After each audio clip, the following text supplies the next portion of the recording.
Hello aspirants, welcome to lecture number 3 of our prelims simplified high yielding topic discussion, especially with the polity Lakshmikant series. And today we will be discussing a few questions, especially the 10 must know questions from the important chapter features of the Indian Constitution.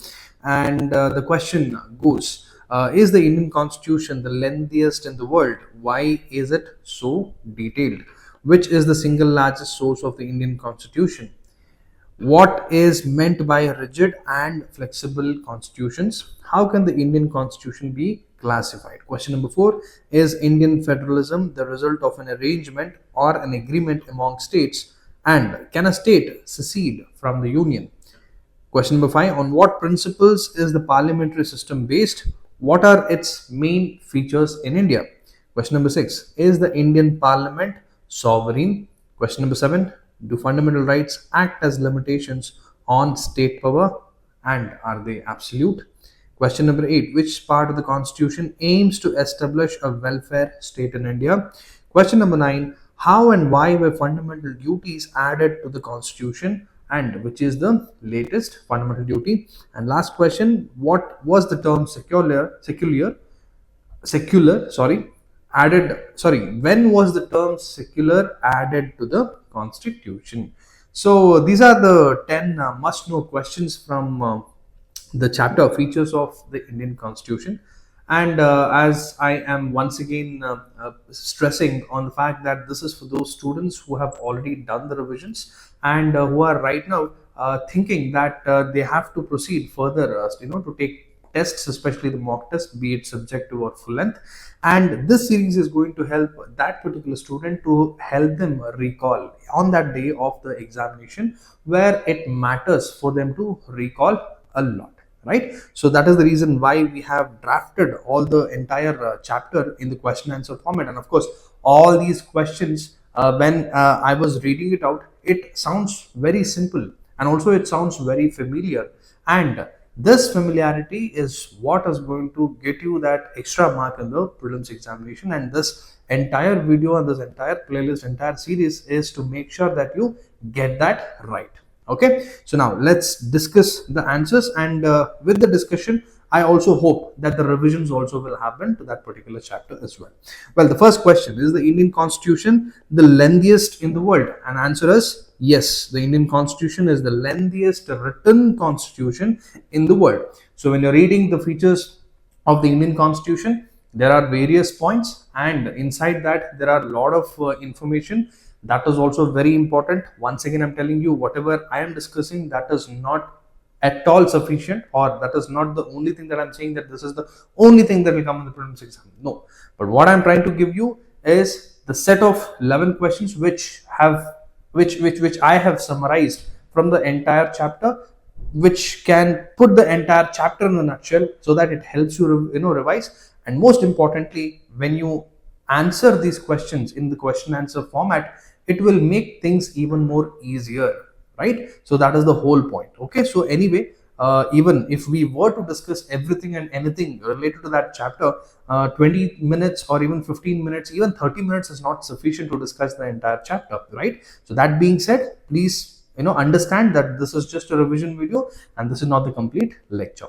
Well, the Indian Constitution, of course, is the lengthiest written constitution in the world. And what are the reasons? Because it was drawn from multiple sources, like we have UK, USA, Ireland, Canada, even Australia for that matter. So it is important to even know what were the important provisions, all the important provisions which were borrowed from various constitutions. That is also very important. You have to pay attention to that. And then another reason is the detailed provisions for center and state relations. I hope students who have started reading Lakshmikant, I'm very sure you would have fallen in love with this center and state relationship, the chapter, right, where you have to study so many things, so many articles, and so many intricate dimensions, right, because of all those things which are exclusively mentioned, and very well thought explanation and well thought loopholes which even a state, or let's say even the center, which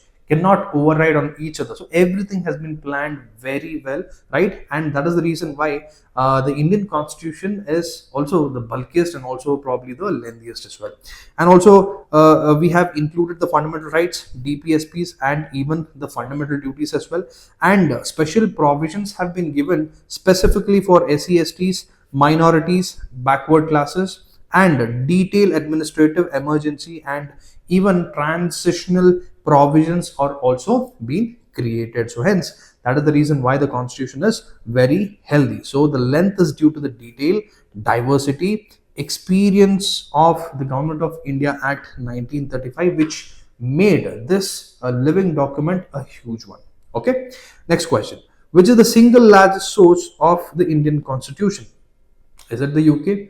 Is it the USA? The answer is no. It is the Government of India Act 1935, which is the largest source. And what are the important features which were borrowed? First is the federal scheme. Second is the office of governor. Third, the judiciary, public service commissions, emergency provisions, right? And third question, what is meant by rigid and flexible constitutions, and how can the Indian constitution be classified? So what is a rigid constitution and what is a flexible constitution? For example, a rigid constitution is that constitution where even a simple law, or let's say any amendments, requires a very tedious process, right? It requires a special process even for an amendment or even to alter some law, right? For example, USA, if you see the USA's constitution, I don't think anything more than 60 amendments would have happened so far. And talking about the flexible constitution, it is that constitution where laws, especially anything related to the constitution provisions or laws, can be amended pretty much like an ordinary law, like with probably simple majority. Example is UK. So now, where does India lie, or what is the kind of classification that we can give to Indian constitution? Of course, India is neither rigid nor flexible. It is a combination of both, because we have simple majority as well, we have special majority as well, right? And we have special majority with the state ratification also. Okay, so we will not go in detail as to what these different amendments are. Of course, if you want to know what are these individual amendments, or let's say different majorities, we can make a separate video on that. Please do let us know in the comment section. Well, anyway, let's get back to the topic here.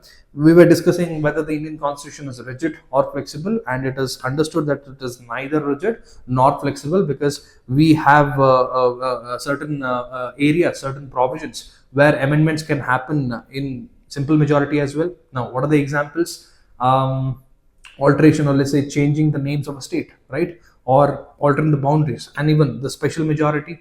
Special majority requires, especially for the removal of Supreme Court or High Court judges, even for that matter, CAG, right? And also even to change anything related to fundamental rights, fundamental duties, you need special majority.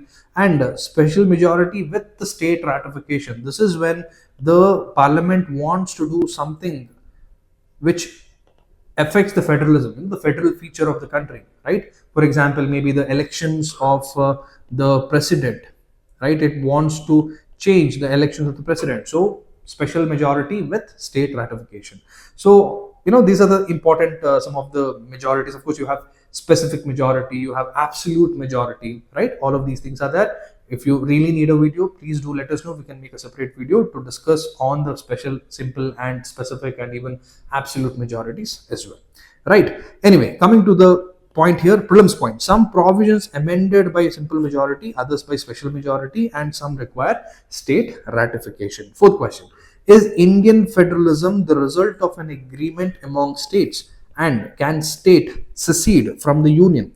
The answer is the Indian Federation is not the result of an agreement among states like USA or something. It is described as a union of states, which means no state has the right to secede from the union. This is also very clear in Lakshmikant sufficient. Next, on what principles is the parliamentary system based upon, and what are its main features in India? So it is based upon the British parliamentary model, or Westminster model, which we call it. And then what are the main features? These are some of the main features which you have to by heart. See, there are few things in polity which are conceptual, and there are many more things which you probably have to by heart, right? One amongst them, the important one, is this one. There is a question definitely in this prelims from this particular topic, I'm very sure, because we have seen many questions which UPSC has asked in the last few prelims as well, right? So what are the main features of the British or the parliamentary model? First is the nominal executive being the president, and the real executive being the council of ministers headed by the prime minister, right? So usually the real executive is the prime minister, but council of minister headed by the prime minister is also one and the same. And then connective responsibility to the Lok Sabha. So Article 75. What does Article 75 says? Article 75, most of the students think Article 75 is just collective responsibility to Lok Sabha. No, absolutely wrong.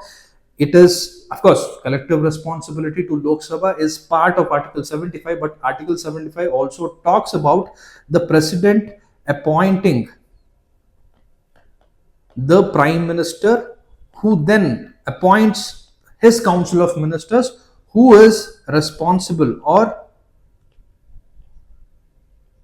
yes, who's collectively responsible, or collectively responsible to the Lok Sabha, the lower house. Okay, so this is the exact definition or exact article, which is Article 75. That is one of the very important, let's say, fundamental pillar of the Indian Constitution, or let's say even the legislature for that matter. Next is the leadership of the Prime Minister, not the President. Next, having political homogeneity of executive and legislature. So this is basically simple, that the political homogeneity is in a way saying that the council of ministers, right, from the member of parliament, the council of ministers. So from the member of parliament, when the prime minister selects his council of ministers, all these council of ministers come from a single political party.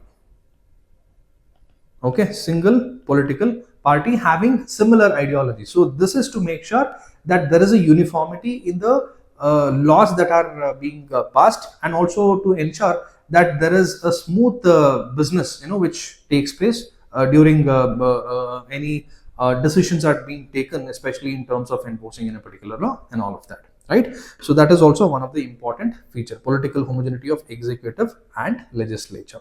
Sixth question, is Indian Parliament sovereign? Most of the students go wrong here, and the answer is no. The Indian Parliament is not sovereign, right? India is a sovereign nation, but Indian Parliament is not sovereign. Means if Indian Parliament were to be sovereign, or let's say if Indian Parliament was sovereign, it means Parliament can do anything and everything based on its whims and fancies, right? Whatever the Prime Minister wanted and his Council of Ministers wanted, he could have, the Parliament could have done anything and everything. That's what sovereignty means, right? Means there's no one to question, for that matter, right?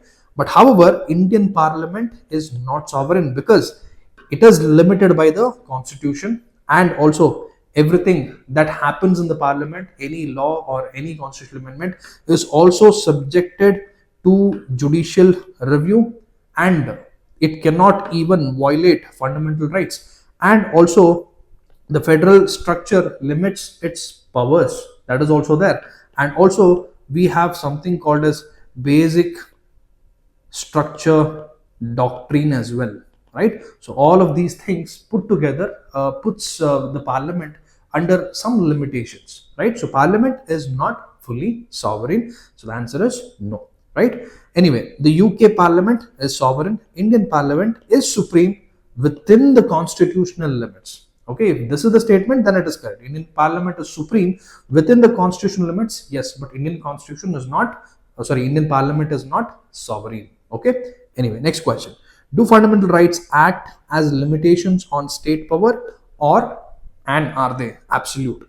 Well, the answer is yes. The fundamental rights act as a check on tyranny of the state.